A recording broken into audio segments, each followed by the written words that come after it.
Voltage, current और resistance ये electricity के ऐसे कैरेक्टरिस्टिक हैं या फिर ऐसे पैरामीटर्स हैं जिनके बगैर इलेक्ट्रॉनिक्स इंजीनियरिंग या फिर इलेक्ट्रिकल इंजीनियरिंग की कल्पना भी नहीं की जा सकती है, क्योंकि ये दोनों ब्रांच जो हैं, ये दोनों इंजीनियरिंग के ब्रांच जो हैं, करंट, वोल्टेज और रेजिस्टेंस के बिहेवियर पर ही डिपेंड करते हैं।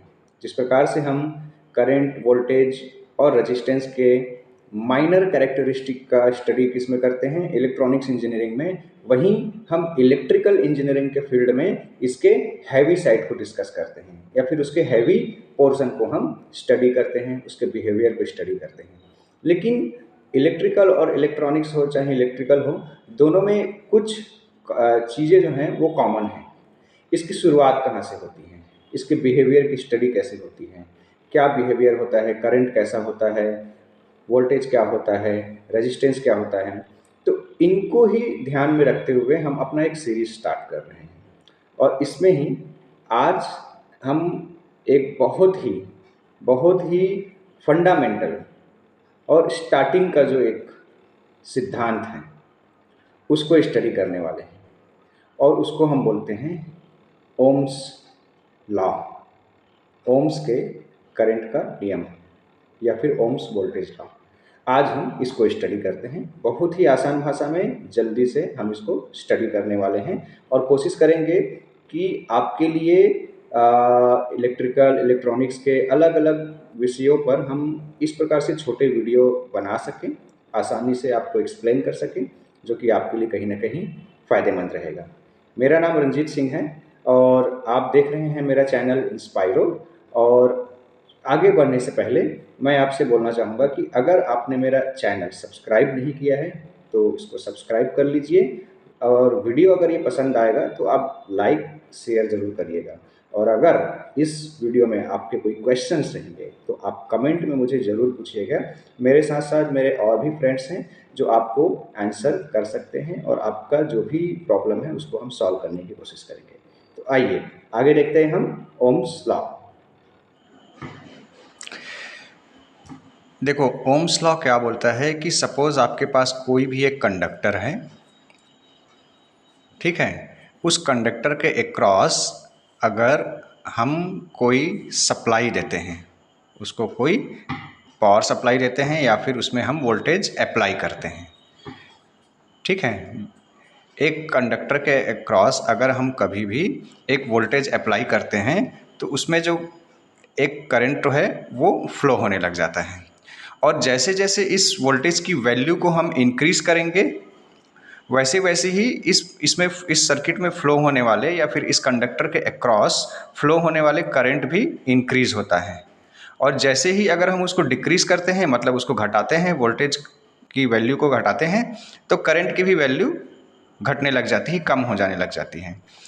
तो किसी कंडक्टर के अक्रॉस वोल्टेज और करंट के इन बिहेवियर को ओम्स ने ऑब्जर्व किया और उन्होंने एक इक्वेशन दिया, एक परिणाम दिया। वो ये है कि V is directly proportional to I।